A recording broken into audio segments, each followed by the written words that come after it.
Say you wanted that hot shit, here you go. Damn, son, where'd you find this? Real talk. Tuned into Real Talk Media. Real Talk Media. Real Talk Media. And if you don't click subscribe, this invisible hamster will die. What's going on, YouTube? This your boy Real Talk. You now tuned into Real Talk Media. Got something different to talk about today, boy. Hold up, before we get started, you motherfucking right, I'm gonna throw my sound effects in my videos. Nigga, I ain't DJ Academics, Adamus Live, and none of them other niggas. I do sound effects and I talk real reckless. You ain't gotta like it. Skip to the next video.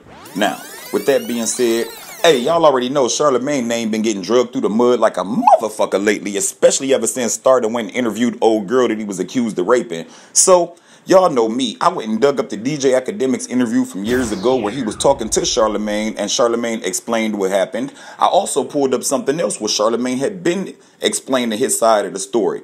Now, I will say this. Charlamagne, some of the stories that you've been walking around and telling people lately, they ain't all the way adding up. It's like what you said originally, okay, motherfuckers understood that, but it's like you're trying to clean up a little bit here or add a little bit there. So that shit is looking a little bit shaky, my G. You should have just stuck to the original script. Now, with that being said, I'm not here to get into the morals, you shouldn't have been around a minor, or you should have made sure they made it. I'm not about to get into all that. The fact of the matter is this. Did Charlamagne or did Charlamagne not rape that minor?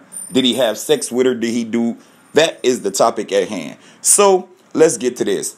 Star, you a old punk ass nigga. Yeah, Star from Buck Wild, Star from Everyday Struggle. I'm talking about you. Because you went on your little stream or whatever and you was posting up this and saying how ain't nobody seen the paperwork where it said he gave DNA. Ain't nobody seen this. And I took a little clip of that and I put it in my video and I said, okay, this is what you said. And so I actually put up the DNA test results right behind that. And I actually put up the court docket numbers, the affidavit. I put all that stuff in my video. So your punk ass got mad and went and seen the video yourself and flagged it. You snitch. You snitch bitch ass nigga. You told YouTube on me. I ain't worried about it. Whatever. I'm about to post it again on my other channel. So make sure y'all go subscribe to that. Now, with that being said, here goes Charlamagne on the Breakfast Club, giving I guess you can say, another statement as to the recent events. So, like I said, I'm not here to be the moral police talking about, well, you shouldn't have did this, or why your story keep changing.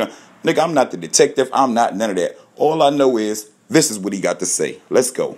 Now it's time for front page news, but instead, you know, Charlamagne, Yee and I have been getting a lot of tweets, a lot of DMs, a lot of emails asking about what's been going on with you in the last 3 weeks with your case and what's been happening. We haven't mentioned it or talked about it because we know you were waiting for certain information, and you wanted to be thorough with your statements. Yes. And I think today you have a statement. Or you have something that you want to say about the case? I just got something I want to say. I haven't said anything because I was waiting for more information to come out, and it's been a nutty 3 weeks. And I've learned a lot about the weight my words have, and I've been reminded about the responsibility I have to watch the way I talk about issues of sexual assault. And new files from my dismissed assault case in South Carolina were just released. I think they came out yesterday. And I hope this quashes whatever misconceptions people might have about the case. The documents show that I did everything in my power to fully cooperate with authorities before this case was ultimately dismissed. And to be honest with you, the past 3 weeks has really made me regret, you know, helping to create an environment that allowed something like this to take place. Like, I'm going to forever regret that. But I cannot take responsibility for a crime that I did not commit. But most importantly, you know, I am praying for healing for the victim. Okay, and I am committed to using my platform that God has blessed me with to do as much good as I possibly can for the rest of my life, right? And I don't know if I plan to make any more public statements on this in the near future, but I just thought that was important for me to say and let everybody know that the new files from my dismissed assault case are out there, and I'm sure that they'll hit a bunch of websites and stuff shortly, so you can see for yourself. This will include like DNA testing and everything. Yes, and statements and witnesses, all that. Okay, and this also means that the case, I know he said before it won't be reopened, but this reiterates the case will not be reopened? Yeah, according to the solicitor of South Carolina a couple weeks ago, she definitely said the case won't be reopened. She said that it would be unethical to reopen the case where there was a lack of evidence and the victim wouldn't cooperate. So, yeah. Okay. But, you know, once again, man, most importantly, I'm praying for healing for the victim. You know, and I totally regret, you know, creating an environment that allowed for something like that to take place. All right. Well, we look forward to seeing this paperwork and reading all this paperwork. Yeah, and I'm as soon as other people post it, I'm definitely gonna be reposting it and stuff all day long. So, well, there goes his other little statement. Y'all been waiting for it. There it go. I will say this though.